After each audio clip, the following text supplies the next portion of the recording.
係咁樣，我想講下點樣去用呢個 template 去計 materiality 同埋去計 sample size 嘅。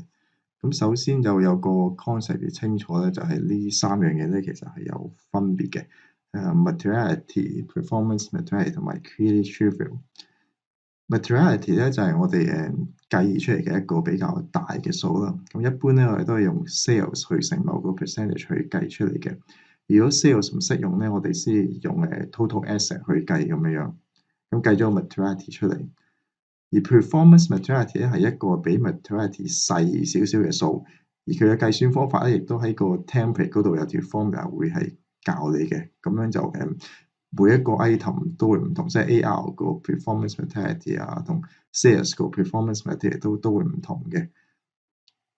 咁如果我哋揾到啲 error 出嚟咧，發出啲 error 而係大過 performance materiality 嘅話咧，咁就一定要用 auto adjustment 去 adjust 咗佢咁樣，就唔容許有大過 PM 嘅 error 出現嘅。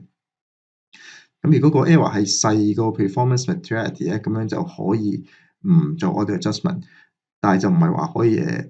唔做 auto adjustment 就唔理佢，唔係嘅，你要將一啲細過 performance materiality error 咧，你要記低佢，dot 低佢，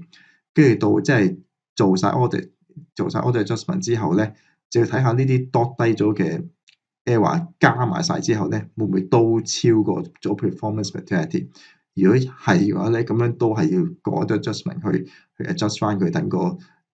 總和咧都係細過 performance materiality 咁樣。而 creative trivial 咧就係顧名思義咧就係一個好細嘅數，咁就細到咧，如果個 error 係細過 creative trivial 嘅話咧，咁就記錄都唔使記錄佢添，即係話唔使話記低佢之後做翻個加總咁樣。咁通常 creative trivial 咧都係用 materiality 計出嚟嘅，咁樣乘一個好細嘅 percentage。咁我諗我哋嘅 job 我哋就當 creative trivial 係 materiality 乘1% 咁樣啦。咁樣呢個係第一個 concept 要知道嘅。